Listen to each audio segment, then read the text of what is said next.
que es lo que digo, la antropología en gran medida es el descubrimiento de la pólvora. ¿Por qué? Porque la pólvora no la vemos, está ahí metida por abajo, aunque la tenemos así delante de los ojos. Y aprendí que en el trabajo de campo hay que decir siempre la verdad, aun cuando puede ser un elemento negativo, o callarse. O me callo o digo la verdad.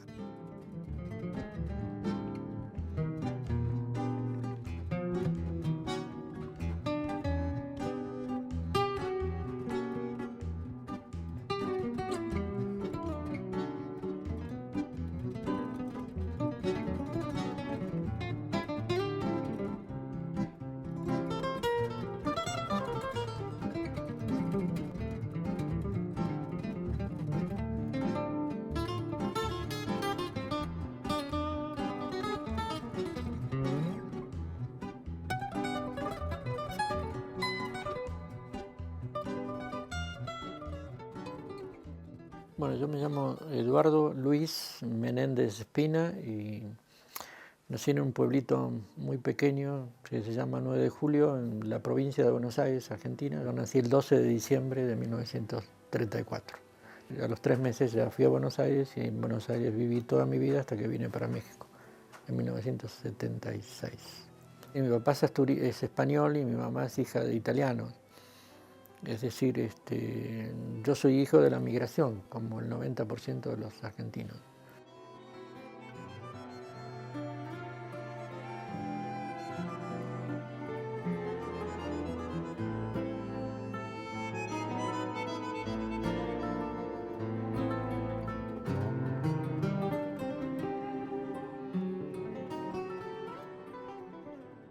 Uno de mis tíos tenía una gran biblioteca, una enorme biblioteca. Y entonces yo me acuerdo desde los 5 años ir a, que él vivía por 2 cuadras de casa. Mi casa no, había una pequeña biblioteca. Y entonces me quedaba ahí, hojeaba, cuando todavía no sabía leer. Y después sí, empecé a leer revistas, libros. Esa fue una fuente. La otra es una tía mía, muy, muy lectora, que desde chico me empezó a dar libros como para leer. Pero salté en el término de 2 o 3 años de pasar de Los Tres Mosqueteros a Madame Bovary. Hice el secundario en el Colegio Nacional María Moreno, que tiene una trayectoria política muy, muy fuerte. De ahí salieron muchos cuadros importantes políticos de izquierda de Argentina y algunos de renombre en latinoamericano, y eso se transmitía. Comencé a discutir cierto tipo de problemas que me llevaron a ir perfilando qué es lo que a mí me gustaría estudiar, qué es lo que a mí me gustaría ser, digamos. Elijo la carrera de Historia.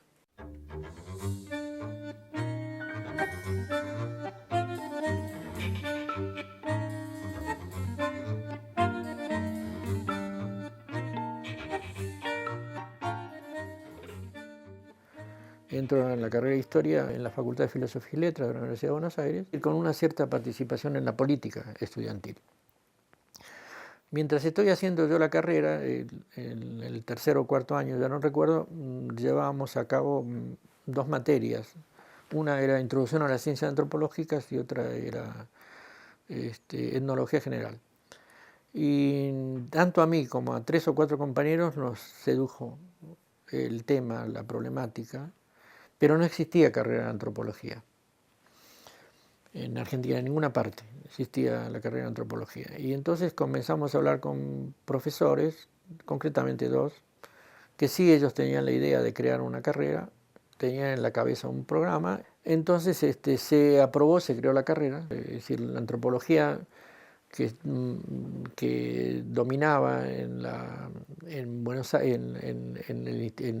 carrera de antropología que yo hacía, era una orientación sumamente culturalista,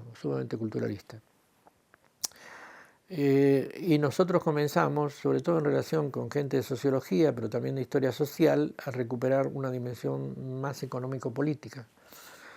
Es decir, es un periodo en el cual uno comienza a entrar dentro de lo que podemos llamar ciertas orientaciones marxistas, que de alguna manera se van a reforzar porque hay un episodio que para los que la vivimos fue fundamental, que se llamó la laica libre.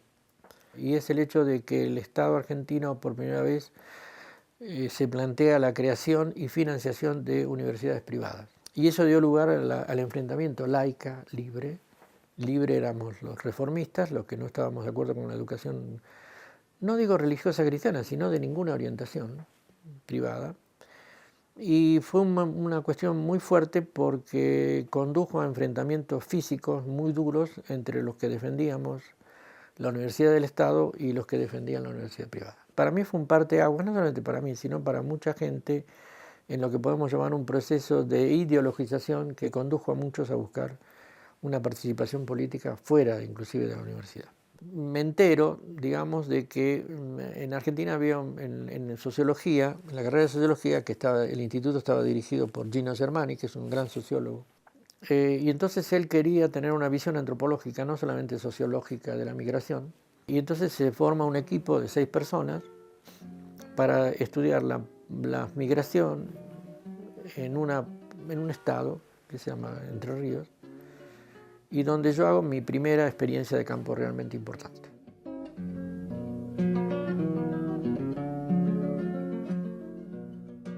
Hay un proceso político que conduce a haber un golpe de Estado en el año 1966. En Argentina periódicamente hay golpes de Estado, no era para asombrarse demasiado. Y entonces hay un hecho que sí también de alguna manera pautó mi vida.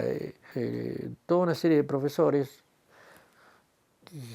con mucho poder a nivel de la imagen hegemónica, plantean la renuncia masiva. Y renunciamos 3.000 docentes, pero fue un acto eminentemente intelectual. Se hizo creyendo que los señores profesionales o intelectuales que éramos, al ser masivamente renunciantes, el gobierno iba a caer, y no cayó. Es decir, quedamos sin trabajo. Yo me quedé sin trabajo. Yo había vuelto, al poco tiempo había nacido mi primera hija, yo tengo 2 hijas, y realmente me encontré con una situación difícil desde el punto de vista económico. Pero además, aparte del conflicto de tipo económico, yo renuncié por la presión social, porque no estaba convencido. Fue un error gravísimo. Es decir, le dejamos la universidad justamente a la derecha.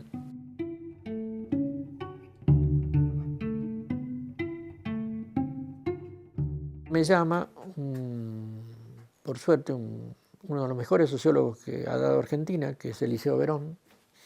Es un tipo que se formó con Levi-Strauss, y que él trabajaba en un instituto que todavía existe, se llama el Instituto Di Tella, y que tiene un centro de investigación sociológica, que en su momento fue uno de los mejores de América Latina, ya no. Y entonces él me llama a dirigir una de las revistas que sacaba de sociología, y más adelante ahí hay la oportunidad de crear un proyecto de investigación. Entonces, entre Esther y yo, creamos un proyecto de investigación que es proceso de salud enfermedad en un barrio de la capital federal. Es el barrio de Saavedra, donde tratamos de ver cuáles eran las necesidades de la población y qué servicios de salud existían. Uno de los grupos iniciales de mi formación académica más importante es un grupo que se constituye en torno a un gran historiador argentino, que es José Luis Romero, que crea un grupo para estudiar determinados problemas a través de la corriente de historia de mentalidades. Y ahí coincidimos el doctor Jaime Arrés, la doctora Reina Pastor, que ella es profesora en España en este momento, en la Carlos III, Analea Pairó, Ernesto Laclau y yo. Y fue un grupo que duró entre 3 y 4 años y que para mí fue importante para descubrir la importancia de ciertos procesos, entre ellos el proceso de la enfermedad, como un hecho no solamente, por un hecho no biológico, sino como un hecho cultural, como un hecho histórico. Me llaman de la Universidad Nacional de la Provincia de Buenos Aires, 2 compañeros sociólogos, para ver si yo me quiero hacer cargo del departamento de antropología, que estaba muy mal y que estaba a punto de cerrarse. Dije, bueno, yo acepto con una condición: reforma radical del plan de estudio y la posibilidad de llamar profesores idóneos para cada una de las materias que luego se concursarán. Los tipos me aceptan y ahí creo lo que es para mí posiblemente la mejor experiencia docente, es decir, Llamé un grupo, formamos otro grupo, formado por 7 personas, algunas siguen siendo compañeras mías hasta la actualidad, como Mirta Lisquet y María Rosa Neufeld, antropólogas, que es multidisciplinario, porque no solamente somos antropólogos, sino que hay historiadores y sociólogos, y creamos lo que considero una de las mejores carreras de antropología que se gestaron en Argentina. Yo había tenido otro grupo de trabajo con 4 psicoanalistas, de los cuales los más importantes eran Diego y Gilú García Reynoso. Gilú me plantea que se va a crear el Instituto de Medicina Laboral en la Universidad, en la Facultad de Medicina, y entonces acepto integrarme a hacer investigación sobre salud ocupacional, salud de los trabajadores. Bravos mineros, sí que en vuestro camino los compañeros con la moda que han sacado de hacer huelgas en las minas, todos los explotadores se van a ver en la ruina. Bueno, hicimos investigaciones pensadas en términos aplicados, donde sí había elaboración teórica, pero con la posibilidad de que esto sirva realmente a los trabajadores. Yo siempre digo que mi investigación más importante fue la investigación que hicimos como mineros. Cuando nosotros hicimos la investigación sobre mineros, descubrimos lo obvio, que es otra de las grandes categorías que yo utilizo y que aprendí en la marcha, a nivel teórico y a nivel práctico. Ningún obrero minero se había jubilado nunca en Argentina. Nunca. Porque se morían temprano de silicosis, accidentes, neumoconiosis, o se retiraban antes por enfermedad. Es decir, se pensionaban, pero cuando tenían 15 años de trabajo, porque no podían. Y eso fue una sorpresa. Y eso no estaba oculto en ningún lado. Pero para nosotros fue descubrir la pólvora. Y entonces, a través de nuestro informe, la Cámara de Diputados modificó el régimen jubilatorio. Y desde ese punto de vista de los trabajadores mineros, y desde ese punto de vista es la que yo me siento más orgulloso en un sentido práctico, aplicado, inmediato. Y no porque haga una alabanza de lo práctico, sino porque sirvió. Comienza a haber un proceso de violencia política muy grande en Argentina, donde en el Instituto de Medicina Ocupacional nos ponen primero una bomba de bajo nivel, donde irresponsablemente decidimos seguir trabajando, y después nos pusieron una bomba de alto nivel y ya directamente se cerró. Y en la Universidad de la Provincia de Buenos Aires ocurre que pasa a ser ministro de Educación un tipo de la extrema derecha, un señor que se llamaba Ivanišević, y expulsa a todos los profesores que teníamos un currículum de izquierda, los expulsa de la universidad. Entonces otra vez quedamos, era el año 1975, en los dos casos. Ahí un amigo mío, era compañero, Guillermo Sablo, él a través de sus amistades industriales, crea un instituto que se llama Instituto, que él le pone el nombre de Instituto de Investigación Social de la Ciudad de Buenos Aires. Y entonces me invita, sabía que yo me iba a quedar sin trabajo, a participar y ahí comienzo a realizar investigación. Pero el ambiente político se agudizaba, había asesinatos permanentes. Varios de mis ayudantes de Mar del Plata fueron asesinados, otros están desaparecidos, no sé, y otros quedaron vivos, se fueron. Fueron años muy negros, sobre todo en la década del 70. Voy un día al instituto y yo iba 3 veces por semana, platico con Guillermo, le digo, mira, tengo idea, estoy pensando en ir a México a lo mejor. Bla, bla. Me dice, mira, pensalo, porque si le resolvés a lo mejor yo me voy. Pero me lo dijo como en broma. Y al día siguiente en los diarios encuentro que había sido asesinado, encontraron el cadáver de él en una estación ferroviaria. Eso decidió mi viaje e irme de Argentina.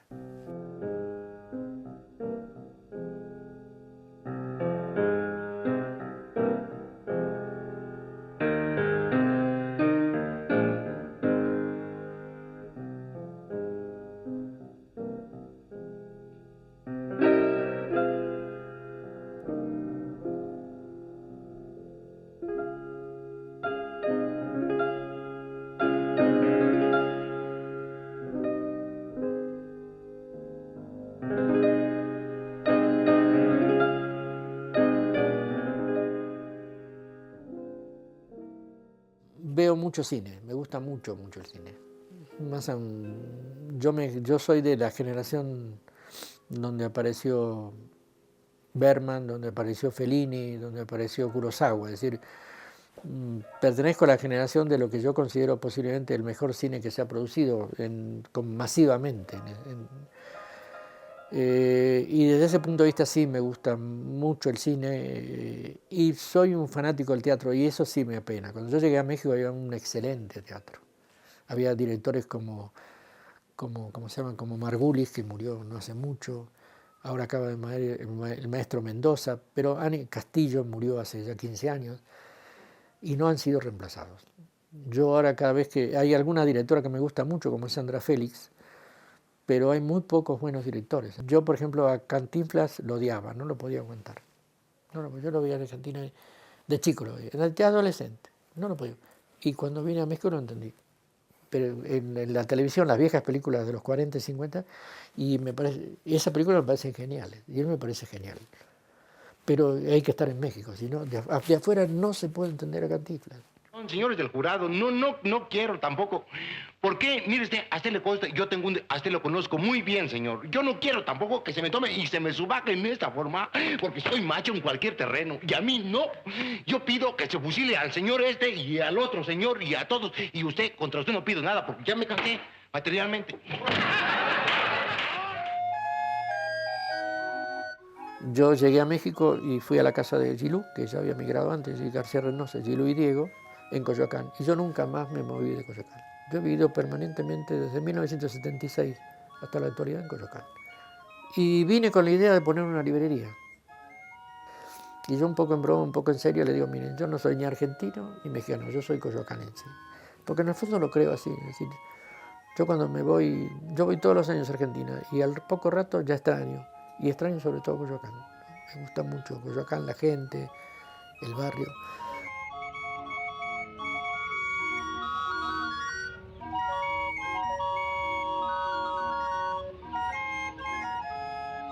Entonces, veo una amiga de casualidad que había sido alumna mía, Vicky Yuyen se llama, y que estaba viviendo acá desde hace muchos años. Y me dijo, mira, yo soy muy amiga de una antropóloga cuyo marido trabaja en la Escuela de Salud Pública.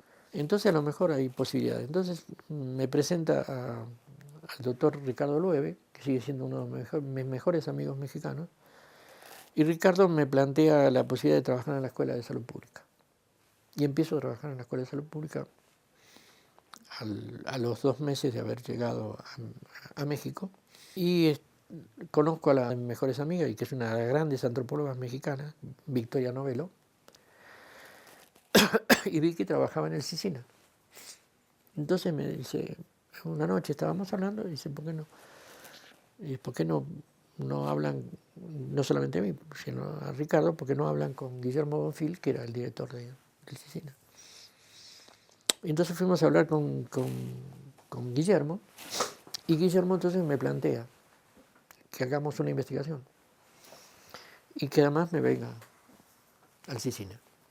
Allá por agosto, octubre, no me acuerdo, de 1977, yo ya me incorporo y comienzo a realizar una investigación que es sobre Yucatán.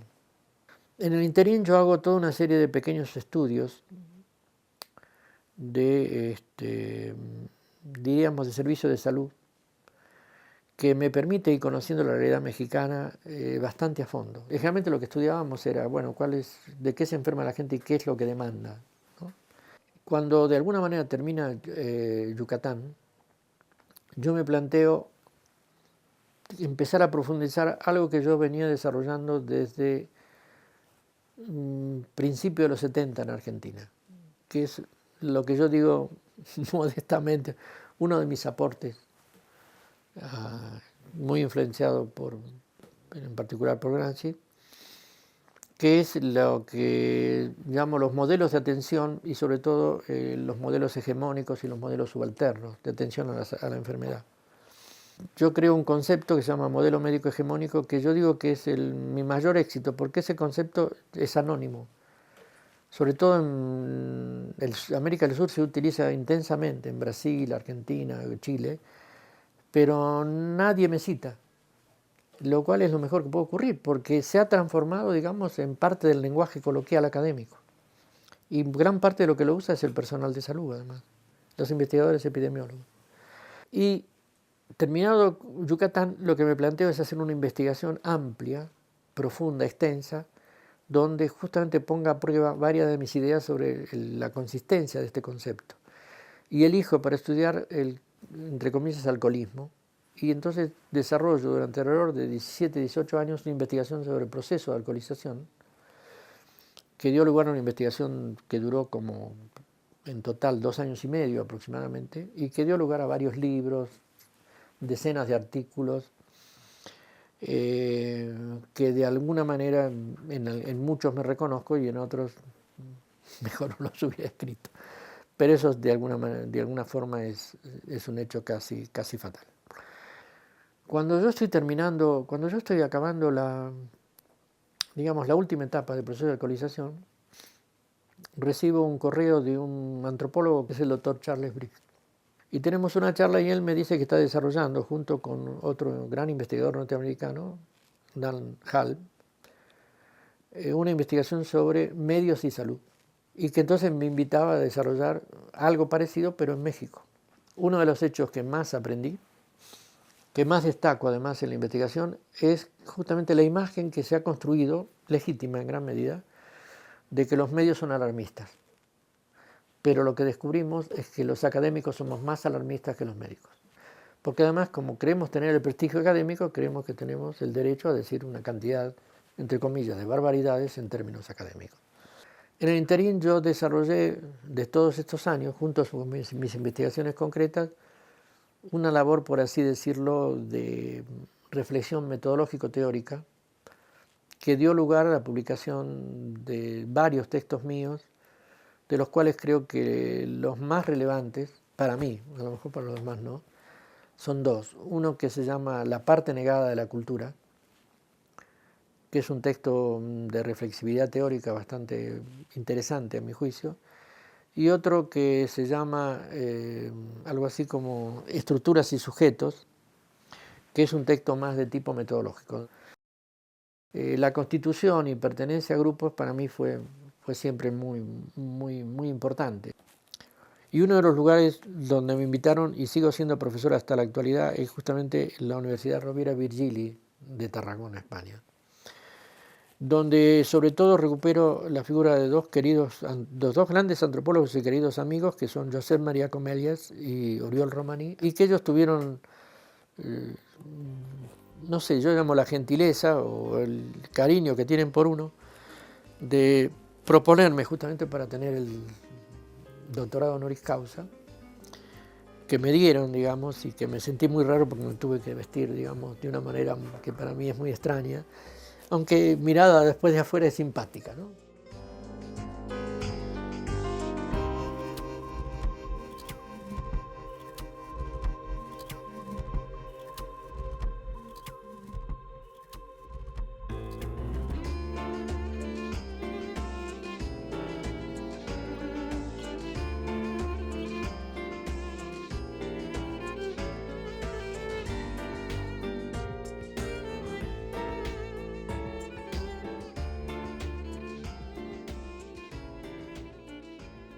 Como siempre, bueno, y sobre todo tal vez por mi edad, uno tiene melancolías, ¿no? Yo tengo melancolías por el viejo César, porque aquel era un César donde éramos pocos y nos veíamos mucho. Todos estábamos enterados de lo que hacíamos todos, estábamos al tanto, no solo de los escritos, sino sobre todo de lo que estaba investigando en este momento y que a lo mejor iba a salir publicado dentro de 3 años. El CIESAS creció, para bien, ahora somos muchos más, pero ¿qué ocurre? Cada uno está metido con su tema. Lo cual es inevitable, es lo que llaman la especialización, la división del trabajo. Ahora, aparte de esta melancolía, lo que yo tengo que, lo que es evidente es que el CIESAS se ha convertido en una institución nacional, no solamente del DF, con una gran potencia, tiene un equipo de investigadores que yo creo que es en gran medida de lujo, y con notables aportes en diferentes campos que es reconocido no solamente a nivel propio nuestro, sino a nivel nacional y a nivel internacional. Entonces, de ese punto de vista, indudablemente que estamos en una institución que yo considero de gran valor académico.